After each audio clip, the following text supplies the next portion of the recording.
wigisha undi imibonano mpuzabitsina. Never. Ni ibintu automatically, ni ibintu Imana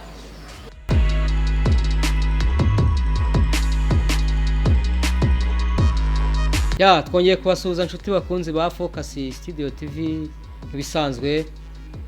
Ni Bosco wanyu. Uko bwije nuko bukeye tugezaho ibiganiro bitandukanye kandi tugirana n'inama biri ku mihanda hanze aha, inkuru hirya no hino.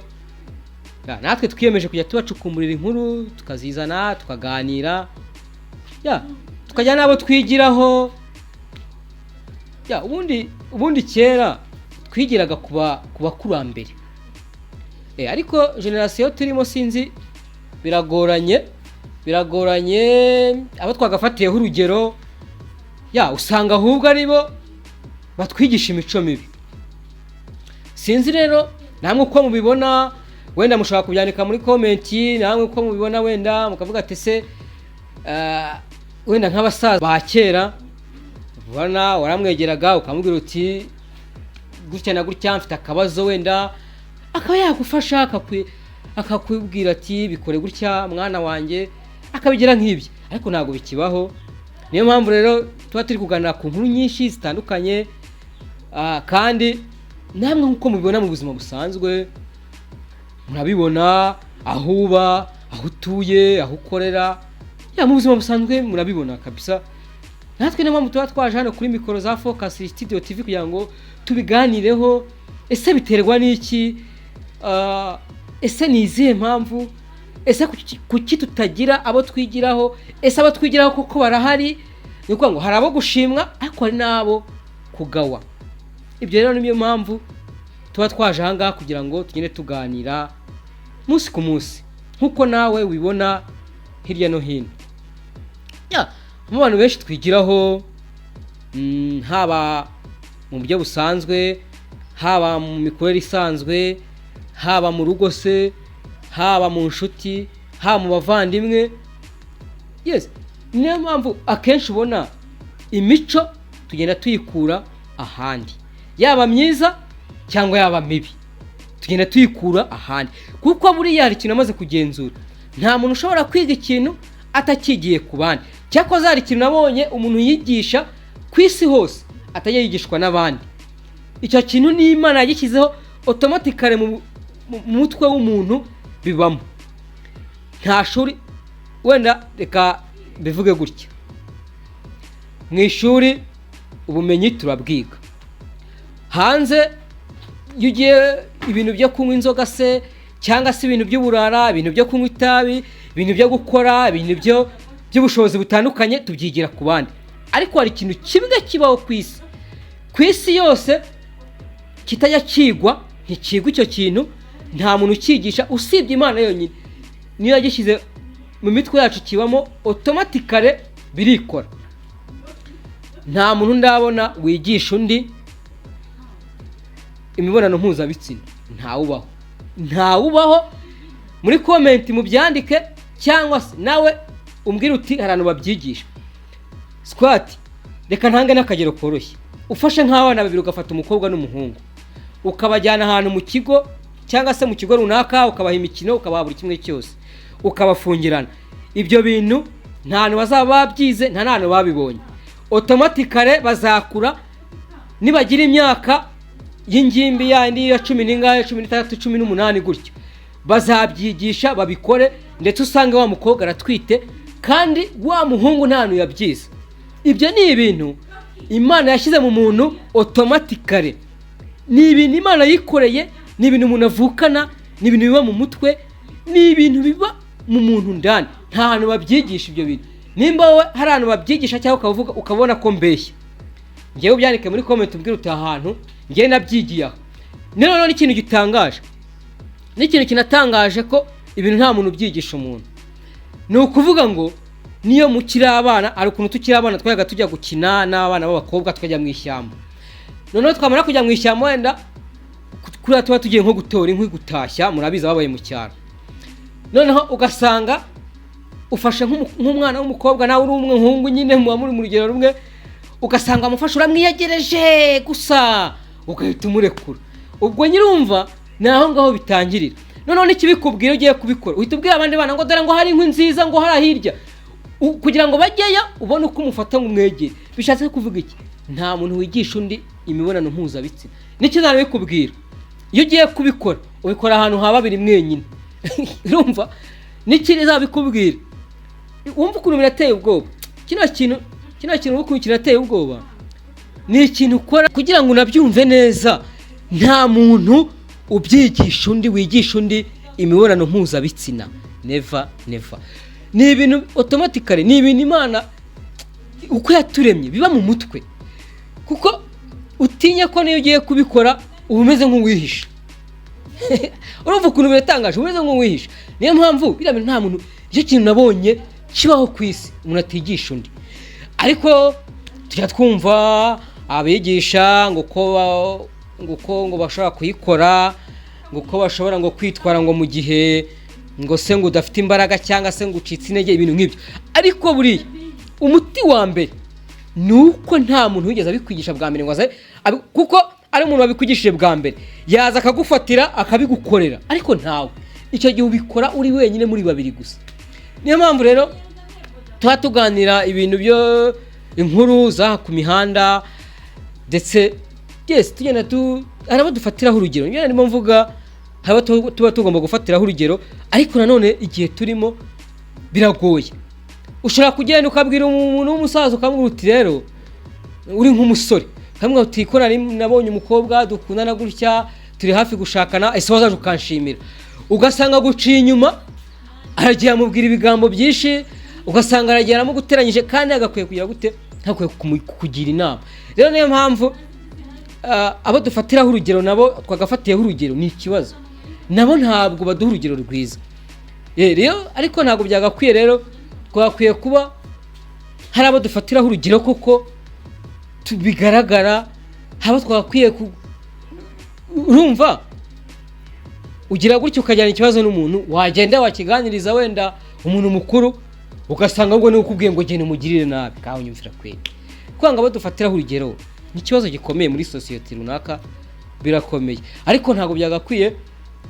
Niyo mpamvu inkuru ziri ku mihanda rero tuba tugenda tuzivugaho hirya no hino, haba no mu bahanzi. nk'abanzi dufatiraho urugero kabona rwose barabikora neza, tukafatiraho urugero tukabigiraho ku buryo wamwigiraho akakuzamura. Ariko hari nabo utakwigiraho nyine. Nibyo ndi kukubwira, bitewe n'indirimbo cyangwa se runaka ari guhanga yo muri no misi, bitewe n'amagambo iyo ndirimbo ifite. Urumva nyine gusanga nta magambo yagufasha arimo, barahari. Ariko ibyiza ni uko wakora igihangano cyawe cyiza ariko kirimo ubutumwa. Nkifashe indirimbo za kera urazumva ukumva arimo ubutumwa rwose, ariko hari nizo ufata z'ubu ngubu hazana yanyumva ngo inyoni yaridunze, sibyo nibiki inyoni yaridunze, kaho nyumvira ngo uri mu giti. Ariko kera bakoraga indirimbo bitewe n'ubuzima, ashingiye ku mibere harimo, ashingiye akavuga ati imibereho turimo ndabona wenda abantu bari kwangana cyane, agahita yimba indirimbo y'uko abantu bakagize urukundo. Urumva niyo mpamvu rero ibyo dukora nibyo bitwereka abo turiwe. Nukuvuga ngo ibyo ukora nibyo byerekana uwo uriwe, ibyo nkora nibyo byerekana uwo ndiwe. Wa mugabo ibyo ukora nibyo byerekana uwo uriwe, wa mudamu ibyo ukora nibyo byerekana uwo uriwe, wa musore ibyo ukora nibyo byerekana uwo uriwe. Nuko nguko nyine inkuru zo ku mihanda zimeze. Nukuvuga ngo twebwe ntabwo tujya tureba mu mutima ntabwo turebamo, ariko ko tutareba mu mutima tureba ibyo ukora. Ese nimba ubyukiye mu kabari, umunsi ukiri uri mu kabari bukira bukagukeraho, ubwo nyine ibyo ukora twabibonye. Ibyo ukora nyine twabibonye, nyine uri umugabo wo mu kabari nyine twabibonye. None se sibyo? Nimba uri umudamu ukabyuka mu gitondo ukajya mu kabari, ukirirwa uzenguruka utubari ugenda usogongera aho ruhiye n'ibiki hose, unasabiriza abagabo ngo bakugurire. Nyine ukuri turakumva nyine uri umugore wo mu kabari, nuko nyine bimeze. Niba ibyo twavugaga, nimba uri umuhanzi nawe ugahanga indirimbo, nimba uri umuhanzi ugahanga indirimbo irimo ubutumwa butwereka uko tugomba kugenda kwitwara, burimo impanuro, aho ngaho nyine uri gutanga ubutumwa bwiza, ariko nunahanga indirimbo nawe irimo amagambo y'ubugoryi y'ubucucu tarimo impanuro, nuko nguko nyine ntacyo uzaba uri kwigisha muri society runaka, ntacyo uzaba uri kwigisha, nyine tuzagufata nyine uko nyine ubutumwa uzaduha nuko nguko buzaba bumeze. Niyo mpamvu rero inkuru zo ku mihanda tuba tugomba kuziganiraho, ariko ndetse tutibagiwe kugirana n'inama. Please mujya mureka tugirana inama.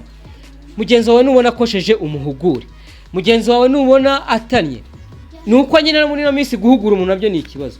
Uramuhugura akavuga ngo ntundusha ubwenge, bigize ikize, bigize indakoreka, bigize za nyina ndabizi, bigize abantu ngo bazi ibintu byinshi kuruta. Niyo mpamvu kugirana inama kwino minsi biragoye. Umugira inama ngo ntundushe, noneho nk'umuntu mukuru yegera nk'umwana w'umusore akamugira inama ati mwana reka kwitwa ngo ariko ngo wowe ngo urashaje, ngo ibyo bitekerezo ngo ni ibya kera, ngo twege ngo turi ngo mu iterambere, ngo turi mu bigezweho, turi muri digitali. Gayibaze urumva nyine umwana akareka ko yereka umuntu mukuru ko amurusha ubwenge. Urumva rero umuntu mukuru nakavuga ati singiye gutukwa n'umwana w'umusore, cyangwa se ngo arinda nantuka ndarwana n'iki, reka mwihorera akora ibyo ashaka. Niyo mpamvu nyine bigoranye muri no minsi, biragoranye. Society tubamo, imiryango tubamo, cyane cyane ugasanga amashyari, ugasanga ibintu by'amashyari noneho byarateye. Kankubwire dukwiye kwihana amashyari, kumva ko mugenzi wawe agomba gukora kunguka cyangwa se agatera imbere, ariko mugenzi wawe aratera imbere ukabugiza ishyari. Mugenzi wawe urabona ari gutereta umukobwa bazabona ari mwiza, ukamugira ishyari ngo ari gutereta ngo umukobwa mwiza. Bese urabona mu kazi kari kuzamuka, baramuzamura promotion ari kuyizamuka, ukabigiza ishyari. Ni uragira ishyari umuntu mukorana. Kamabwire mugabanya amashyari mw'abantu, mwe mugabanya amashyari, ntabwo ari byiza. Mugabanya amashyari rwose pe. Murumva mu minsi imbere twa turi kugana heza, kandi iteka ryose iyo wagize ishyari ntutera imbere. Gutera imbere biba bigoye. Kubera iki? Kubera ishyari. Mbere umukobwa yajyaga ajya gusura umusore umusore w'inshuti ye, akabwira abakobwa nka babiri, akabwira ati b'inshuti ati muzamerekeze. Abakobwa bakagenda bakamusura, bakaganira, bakagaruka. None wa mukobwa uzibeshye cyane bagenzi bawe ngo ugiye gusura ngo umuhungu w'inshuti yawe, bazahita bakuzenguruka bagende banaguteranye. Ejo usange byangenze gute? Usange ba bakobwa mwajyanye, wa muhungu agiye kurongora umukobwa uga muri babandi mwajyanye. Ubwo urumva yagucinywa yakuzengurutse nyine, bahita bakugirira ishyari. Wa musore we nawe kera wajya gufata abasore nka batatu b'inshuti yawe mukajya kurambagiza, murangiza bakagenda mukarambagiza mukagaruka. None ubu ngubu ibeshye n'abasore babiri, upfa kugera mu rugo uhita bakuzenguruka bagasubirayo. Mu gitondo usanga wa musore mwajyanye gusura wa mukobwa niwe wakuzengurutse. Urumva nyine ni ikibazo gikomeye. Soza rero ikiganiro, reka twirinde amashyari. Nshuti, reka twirinde amashyari. Mwabahanzi muhange indirimbo zifite amagambo meza, zifite ibintu bitwubaka. Ujya kutuzanira ibintu bya hariya mu kabande, ibintu bya hariya hehe. Oya, hanga indirimbo ifite icyo yigisha. Ni nayo mpamvu iyo ndirimbo izaramba, ihore igaruka ihore igaruka, duhore tuyitekerezaho, ihore igaruka mu mitwe yacu. Ariko uranga indirimbo uyu munsi gakundwa, ejo kumva nta nubwo ikibaho. Kubera iki? Kubera ko amagambo ayirimo ntabwo akenewe. Amagambo ayirimo nyine ntabwo yubaka. Amagambo ayirimo nyine nta bitekerezo birimo. Amagambo ayirimo nyine ni yandi watoraguye aho ngaho. Nyine waryamye kuko aranya abakobwa bangahe batatu, nyine urabyutse bituwanga indirimbo y'uburaya, kaho nyumvira nawe. Gusurumba iyo nta ndirimbo irimo. Ariko indirimbo za kera zabaga zifite umwimerere, zifite n'icyo ziyigisha, zituhugura. Wakumva indirimbo ugahita kuramo impuguro, ugahita wumva kuko indirimbo iragukosohera kugaruye. Ariko ntabwo ariko bikimeze. Rero nsoza, buri wese yirinda ishyari, hanira iterambere rya mugenzi wawe, kuko mugenzi wawe yateye imbere. Ni byiza ateye imbere yaguha akazi ukareka ubushomeri, ariko no mugirira ishyari se nawe ntatera imbere, nawe ntutera imbere, bizagenda bite? Hanira ko mugenzi wawe atera imbere, kuko natera imbere azaguha akazi ukore nawe wibesheho. Ariko ibintu by'amashyari mu bigabanye, mu mashyari mu yagabanye, ubugome oya. Soza rero muri comment mu byandikemo rwose ibintu tuba tuvuga ni ibintu mu buzima busanzwe bibaho, ni ibintu rwose nawe nimba wagiraga ishyari rireke, nta ishyari ari ryiza. Sawa bakunzi ba Focus Studio TV, reka tubasezere, ciao ciao nakagaruka, murakoze cyane.